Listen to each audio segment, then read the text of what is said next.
السلام علیکم ورحمۃ اللہ وبرکاتہ.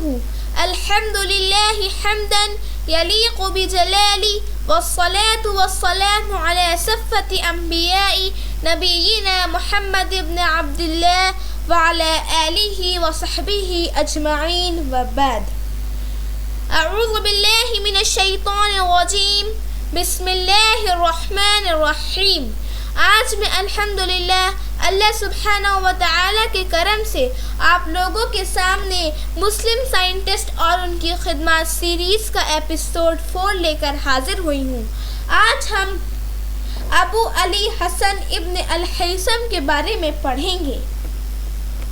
آنکھ اور نور کے متعلق گہری تحقیق کر کے ایک نیا نظریہ پیش کرنے والے، روشنی اور حرارت کی اصلیت اور حقیقت پر بحث کر کے واضح نتیجہ ظاہر کرنے والے، روشنی کی تحقیق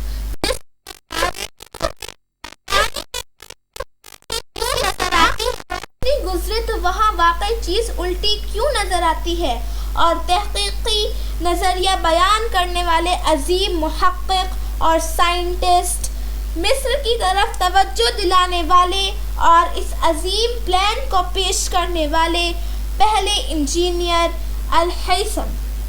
الہیثم بصرہ میں 354 ہجری 965 عیسوی میں پیدا ہوئے. ابن الہیثم مسلم عرب mathematician, astronomer and physicist of the Islam golden age تھے. ابو علی حسن ابن ہیثم نے ایسے علمی کام اور نئے ایکسپیریمنٹس کی جن کی وجہ سے سائنس کی دنیا میں ان کا نام سنہرے حرفوں میں لکھنے کے قابل ہے. سب سے پہلے الہیثم ایک لوکل گورنمنٹ آفس میں جاب کرتے تھے، لیکن جاب کرنے میں انہیں کوئی انٹرسٹ نہیں تھا. انہیں علم و حکمت اور تحقیق و جستجو سے طبعی لگاؤ تھا. وہ اپنی جاب سے وقت نکال کر علم ریاضی یعنی میتھمیٹکس، علم طبیعیات یعنی فزکس اور میڈیسن کی کتابوں کا مطالعہ ذوق و شوق سے گہری دلچسپی کے ساتھ کرتے رہتے تھے. علم و فن کے دلدادہ ابن ہیثم حوصلہ مند اور قناعت پسند تھے. اللہ نے انہیں عالی دماغ بنایا تھا. وہ غور و فکر اور تحقیق و جستجو کے عادی تھے. انہوں نے مستقل مطالعے کے ذریعے قابل رشک قابلیت پیدا کی اور علوم و فنون پر حاوی ہو گئے. مصر میں فاطمی خلیفہ حاکم 996 عیسوی کا زمانہ تھا. حاکم اعلیٰ علم مزاج رکھتا تھا. اس کی علم دوستی کی شہرت دور دور تک پھیلی ہوئی تھی. ابن الہیثم کو بھی سن کر شوق پیدا ہوا کہ وہ اپنی قابلیت کا جوہر دکھائیں اور حاکم کے دل میں جگہ پیدا کر لیں. ابن ہیثم انجینئرنگ کے فن میں بھی ماہر تھے. مصر ایگریکلچرل ملک ہے اور اس کی معیشت کا دار و مدار دریائے نیل پر ہے. حوصلہ مند ابن الہیثم ایک باکمال انجینئر کی حیثیت سے ملک مصر کی ایگریکلچرل ایکٹیویٹیز پر غور کرتے رہے. اس کے جدت پسند اور ہوش مند دماغ نے ایک وسیع منصوبہ تیار کیا. یہ وسیع منصوبہ عظیم اسوان بند کی تعمیر کا تھا. ابن الہیثم نے یہ خوب اندازہ لگا لیا تھا کہ اسوان بند کے ذریعے ملک کی معیشت کو بے انتہا فائدہ پہنچ سکتا ہے. سب سے پہلے ابن الہیثم نے اسوان بند کی اہمیت کو سمجھا اور سب سے پہلے انہوں نے ہی اسوان بند کا منصوبہ تیار کیا. بغداد کو اگرچہ مرکزی حیثیت حاصل تھی، پھر بھی حکومت کے حریف موجود تھے. مصر کی حکومت سے تعلقات اچھے نہ تھے، اس لیے ابن الہیثم مصر جانے سے قاصر تھے. اس لیے انہوں نے مصر کے بادشاہ کو اپنے خیالات اور منصوبوں سے مطلع کیا. بادشاہ مصر نے ایک خاص قاصد خفیہ طور پر بغداد بھیجا اور کئی سو اشرفیاں ابن الہیثم کے اخراجات کے لیے بھیجیں. ابن الہیثم خاموشی سے مصر پہنچ گئے. بادشاہ مصر نے اس منصوبے کو دیکھ کر بہت پسند کیا، مگر اس منصوبے کے لیے کثیر اخراجات درکار تھے. ریاست جس کی متحمل نہیں ہو سکتی تھی. ابن الہیثم اپنے اس عظیم منصوبے میں کامیاب نہ ہو سکے۔ جب وہ اس عظیم منصوبے میں کامیاب نہ ہو سکے تو پھر وہ علمی کتابوں کے مطالعے، غور و فکر اور تحقیق و جستجو میں پورا وقت گزارنے لگے۔ قناعت کے ساتھ زاہدانہ زندگی اختیار کی، اخراجات بالکل کم کر دیے۔ جامعہ ازہر، جو دنیا کی مشہور ترین اور قدیم یونیورسٹی ہے، اس کے ایک کمرے میں دنیا کے یہ عظیم سائنٹسٹ رہنے لگے اور ایک کمرے کو اپنے لیے مخصوص کر لیا۔ علم و فن کے دیوانے ابن الہیثم جامعہ ازہر کے اسی حجرے میں گوشہ نشین رہ کر عمر بھر تفکر و تحقیق، تصنیف و تالیف اور علمی خدمات میں مصروف رہے۔ یہ زمانہ تقریباً 1091 عیسوی کا تھا۔ جامعہ ازہر کی خاموش اور پرسکون فضا میں انہوں نے اپنی عظیم اور نادر سائنس ایکسپیریمنٹس شروع کیں اور ایسی ایکسپیریمنٹس کی اور ایسے نظریات پیش کیے جن سے سائنسی دنیا آج مستفید ہو رہی ہے اور سائنسدانوں نے انہیں صفِ اول میں جگہ دی ہے۔ ابن الہیثم اپنی ڈائری میں لکھتے ہیں، میں بچپن ہی سے لوگوں کے مختلف نظریات اور خیالات پر غور کرتا رہتا تھا اور مجھ کو یقین تھا کہ حق ایک ہی ہے، اختلافات صرف اس کے دو طریقے ہیں۔ جب میں علوم عقلیہ یعنی کہ فلسفی اور سائنس کی تعلیم میں پختہ ہو گیا اور صحت کے ساتھ مسائل کا استخراج کرنے لگا تو ہمہ تحقیق و جستجو اور نئی ایکسپیریمنٹس میں مصروف ہو گیا تاکہ حقیقت مجھ پر روشن ہو جائے۔ اول میں نے اس نقطے پر پہنچنے کی کوشش کی جہاں مجھے خدا کی رضامندی، اس کی اطاعت اور خوشنودی حاصل ہو اور تقوی کی پاکیزہ صاف ستھری زندگی میں گزار سکوں۔ میں نے پھر غور کیا، تفکر اور تدبر سے کام لیا۔ میں نے ایک راستہ اختیار کر لیا۔ پہلے تو میں نے فلسفی، میتھمیٹکس، فزکس اور تھیولوجی کو حاصل کرنے میں پوری طاقت صرف کر دی۔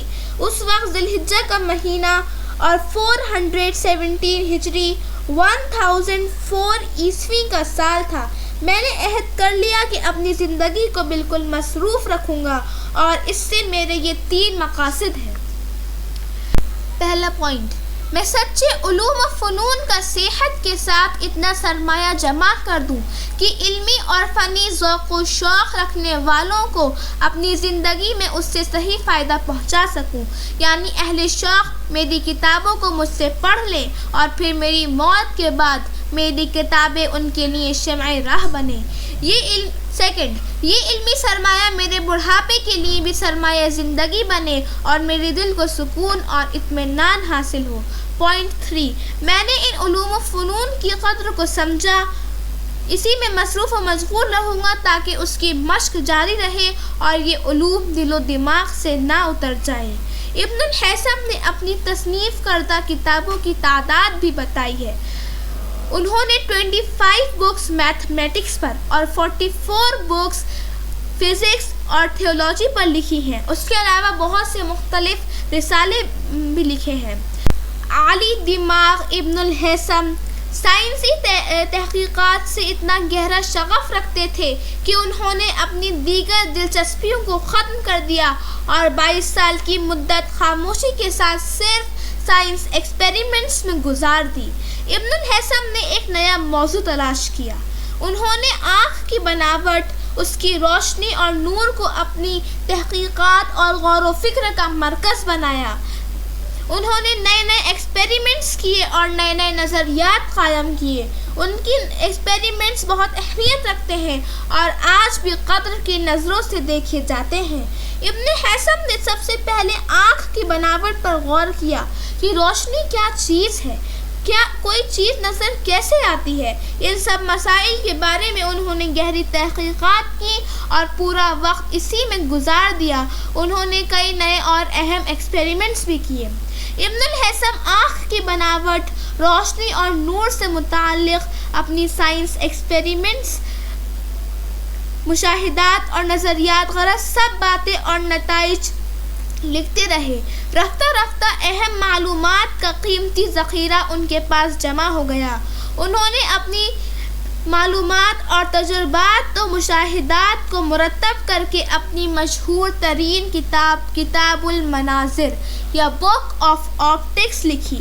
کتاب المناظر اپنے موضوع پر ابن الہیثم کا شاہکار ہے اور فزکس کی ایک اہم پارٹ یعنی لائٹ پر دنیا کی پہلی کتاب ہے۔ ابن الہیثم روشنی کی حقیقت پر غور کرتے تھے۔ وہ روشنی کو توانائی کی ایک قسم قرار دیتے تھے۔ اجسام کی حقیقت کے بارے میں ابن الہیثم بیان کرتے ہیں۔ جسم دو قسم کے ہوتے ہیں، نور افشاں جسم اور بے نور جسم۔ اب وہ دونوں کے فرق کو واضح کرتے ہیں اور بتاتے ہیں۔ نور افشاں جسم یعنی کہ لیومینس وہ جسم کے ہے جو خود روشنی دیتا ہے۔ ایسے اجسام کی ایگزامپلز سن، سٹارز وغیرہ۔ بے نور جسم جو خود تو روشنی نہیں دیتے بلکہ ان پر روشنی پڑتی ہے، وہ ٹھوس اور بے نور ہوتے ہیں۔ بے نور جسم کی 3 قسمیں ہیں۔ نمبر 1 ٹرانسپیرنٹ سبسٹینسز جس میں روشنی آر پار ہو جاتی ہے یعنی آسانی سے گزر جاتی ہے۔ نمبر 2 ٹرانسلیوسنٹ سبسٹینسز جس میں سے روشنی صاف نہ گزرے، ہلکی پڑ جائے اور اس طرف کی اشیاء واضح نہ نظر آئیں۔ نمبر 3 اوپیک سبسٹینسز جس میں سے روشنی قطعی آر پار نہ ہو سکے اور دوسری طرف کی چیزیں بالکل نظر نہ آئیں۔